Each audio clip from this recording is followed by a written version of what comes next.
el futuro hipotético de Sylphie. ¿Se imaginan cuál hubiera sido el destino de Sylphie si después del incidente ella hubiera conservado su pelo verde natural característico? Sí, sin duda alguna hubiera sido mucho peor para ella, ya que incluso cabe la posibilidad de que la princesa Ariel no hubiera podido hacer mucho para defenderla de los comentarios malintencionados de los nobles, si el simple hecho de ser una elfa de orígenes desconocidos ya le provocaba suficientes problemas en el castillo. Ahora imagínate que la consideraran una niña con sangre de su perra. Eso fácilmente sería una excusa más que suficiente para quemarla en la hoguera, o algo peor que eso, porque como ustedes recordarán, los demonios Superdie son sumamente mal vistos y temidos por todos en ese mundo, ya que debido a sus antecedentes en la guerra con la Place en el pasado, los Supers son vistos como demonios de la guerra con insaciable sed de sangre, por lo que cualquier ser humano o semihumano con rasgos de Super, es decir, que tengan el cabello verde, igual que Sylphie en el pasado, son inmediatamente despreciados y perseguidos si es que están siquiera vivos todavía, porque por lo general, todo recién nacido con el cabello verde son inmediatamente asesinados tras su nacimiento en ese mundo. Pero volviendo al tema, considerando todos esos aspectos de ese mundo, el que Sylphie haya terminado con el cabello blanco tras su caída, sin duda alguna, fue una gracia salvadora que le ayudó a permanecer al lado de la princesa Ariel como su guardián y asistente personal. Aunque como consecuencia, eso dio el nacimiento a varios rumores infundados respecto a los tres, la princesa, Luke y Fizz, ya que los nobles especulaban que la princesa y Fizz sostenían relaciones sexuales a puerta cerrada, o por el contrario, que Luke incluso empezaba a interesarse en los hombres. Eso debido a que Luke siempre era muy considerado con Fizz en todo momento. Incluso llegaron al punto de imaginarse cosas aún más salvajes que esas, pero eso es principalmente porque todos los nobles y criados de ese reino estaban podridos hasta la médula, por lo que era inevitable que esa clase de rumores naciera en torno a esos tres. En fin, ¿qué piensan ustedes, mis queridos oyentes, acerca de todo este calvario por el que tuvo que atravesar Sylphie en su papel de Fizz con tal de sobrevivir y adaptarse a ese nuevo entorno lleno de depravación, corrupción, luchas políticas y demás mierda que ni quiero mencionar? Dicho todo esto, mi querido oyente, ponte cómodo y continuemos con las curiosidades. ¿Por qué el cabello de Sylphie se volvió blanco? Para responder a esta pregunta, es importante abordar varias cuestiones esenciales dentro del mundo de Mushoku Tensei, ya que como bien sabrán, los seres vivos de ese mundo tienen acceso a la energía conocida como poder mágico. Debido a ello, todos y cada uno de esos seres también poseen circuitos mágicos dentro de sus cuerpos, lo que les permite hacer fluir dicha energía dentro de sus cuerpos, así como de manifestar varios fenómenos naturales en el mundo exterior. Sin embargo, el poder mágico es esencialmente como una especie de fuerza vital para los seres vivos de ese mundo, y esto lo demostró Rudius cuando lanzó magia por primera vez, ya que tras unos cuantos disparos, este cayó inconsciente a causa de la abrupta escasez de poder mágico que experimentó su cuerpo tras vaciar abruptamente su fuente de poder mágico. Tomando esto como referencia, durante su caída libre, Sylphie no solo estuvo bajo un intenso estrés mental y emocional, sino que también estuvo gastando maná a lo loco, porque literalmente, bajo esa situación de vida o muerte, las únicas opciones que tenía a su disposición era luchar por sobrevivir o resignarse a morir. Y tal como lo vimos, Sylphie decidió lo primero, que es sobrevivir. Sin embargo, como consecuencia de eso, ella terminó forzando su cuerpo y su mente, así como a su fuente de poder mágico, a ir más allá de sus límites naturales, forzando sus circuitos mágicos, a exprimir y circular aún más maná del que su cuerpo podía permitirse soportar naturalmente. Y a causa de todo ese esfuerzo, estrés, terror y resolución por vivir, su cabello terminó perdiendo la coloración verde natural con la que había nacido, lo cual, sinceramente hablando, fue bastante afortunado, porque después de caer de esa gran altura y pasar por toda esa experiencia, el que haya acabado solo con el cabello blanco y las piernas rotas temporalmente, fue un resultado bastante positivo, porque en el peor de los casos, Sylphie bien podría haber muerto incluso antes de tocar el suelo, ya que bien podría haber quedado inconsciente después de haber gastado tanto de su poder mágico. Pero gracias a la adrenalina y demás factores circunstanciales del momento, Sylphie logró forzar su camino para conseguir el mejor resultado posible, que fue sobrevivir de una muerte segura.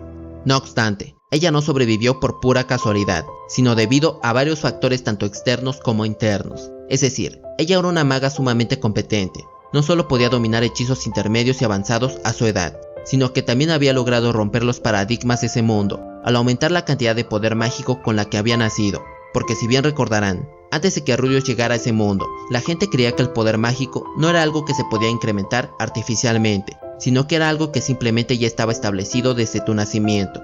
pero gracias a las enseñanzas y entrenamiento de Rudeus, Sylphie logró aumentar su poder mágico, pero más importante que eso, ella adquirió la habilidad de lanzar magia sin encantamientos.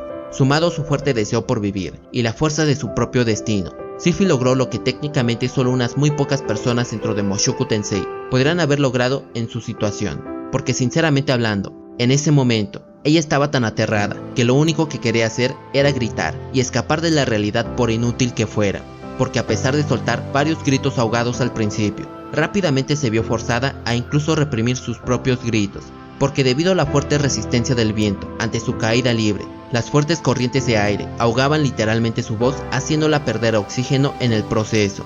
Debido a eso y más, en su desesperación, ella forzó su mente a un intenso estrés mental para tratar de encontrar la mejor solución posible para al menos salir medio muerta en el mejor de los casos.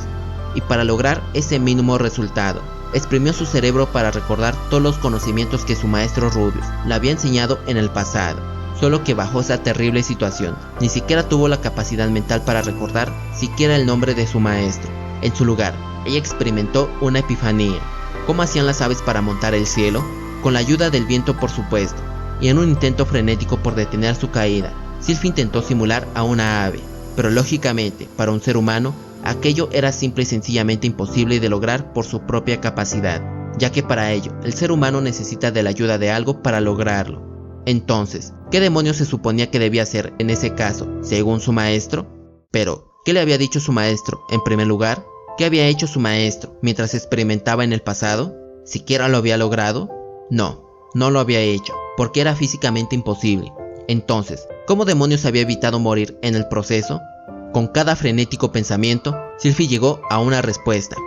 Correcto, su maestro solo había utilizado algo suave y acolchado para suavizar su caída. Entonces, ¿esa era la respuesta correcta? Tal vez sí, tal vez no, pero sin duda alguna, esa era la mejor y única opción que podía pensar para salvar su vida de una muerte inminente. Sin embargo, ¿qué tan suave tenía que ser ese algo? ¿Cómo se suponía que debía siquiera lograrlo? Bajo este inmenso caos mental y emocional, Sylphie trató de utilizar toda la magia elemental que tenía a su disposición. Ella conjuró una masa de agua, pero fácilmente se dispersó. Creó viento para desacelerar, pero falló. Intentó crear tierra y fuego, pero siquiera era algo viable de usar. Llegados a este punto, ya ni siquiera sabía qué demonios hacer para sobrevivir, y con cada pensamiento, el suelo bajo ella se acercaba más y más sin piedad alguna, y con ello una muerte asegurada. Pero como no quería morir, siguió sus instintos y usó el único elemento en el que más o menos podía confiar, y ese era el viento. Para salvar su vida, utilizó hasta la última gota de maná que su cuerpo podía reunir para crear una colcha de aire que le serviría para desacelerar y amortiguar su caída, por minúscula que fuera la probabilidad de que eso siquiera llegara a funcionar. No obstante, así como el destino decidió salvar a Ariel de ser partida en dos por el oso exterminador, sacrificando a Derrick en su lugar, el destino también puso en su camino de impacto de Sylphie al oso exterminador, lo que sirvió a la vez de daño colateral, así como de un perfecto amortiguador para salvar la vida de Sylphie. Y de esta manera, fue como el terrible incidente de Fitoa unió a la princesa Ariel y al ángel de cabello blanco, que más adelante sería conocido como Fix el Silencioso. ¿Cuáles fueron las dificultades de Sylphie como Fix el Silencioso? Después de aquel trágico incidente de Fitoa, varias personas milagrosamente sobrevivieron y trataron de recuperar sus vidas pasadas. Otras se vieron forzadas a empezar nuevas vidas, para bien o para mal, mientras que otras lamentablemente no lo lograron. Afortunada y desafortunadamente para Sylphie, ella logró sobrevivir a duras penas. No obstante, con tal de sobrevivir, se vio abruptamente obligada a cambiar de sexo, a sufrir constantes pesadillas de su caída y amanecer con la cama empapada de orina durante casi un año completo. También a mendigar la ayuda de la princesa para intentar encontrar a su familia, además de sobreescribir todo su sentido común con un nuevo sentido común que simplemente estaba más allá de su alcance. Es decir, no solo tuvo que cambiar sus modales y etiqueta, también tuvo que aprender a desempeñar su papel como un asistente de la princesa.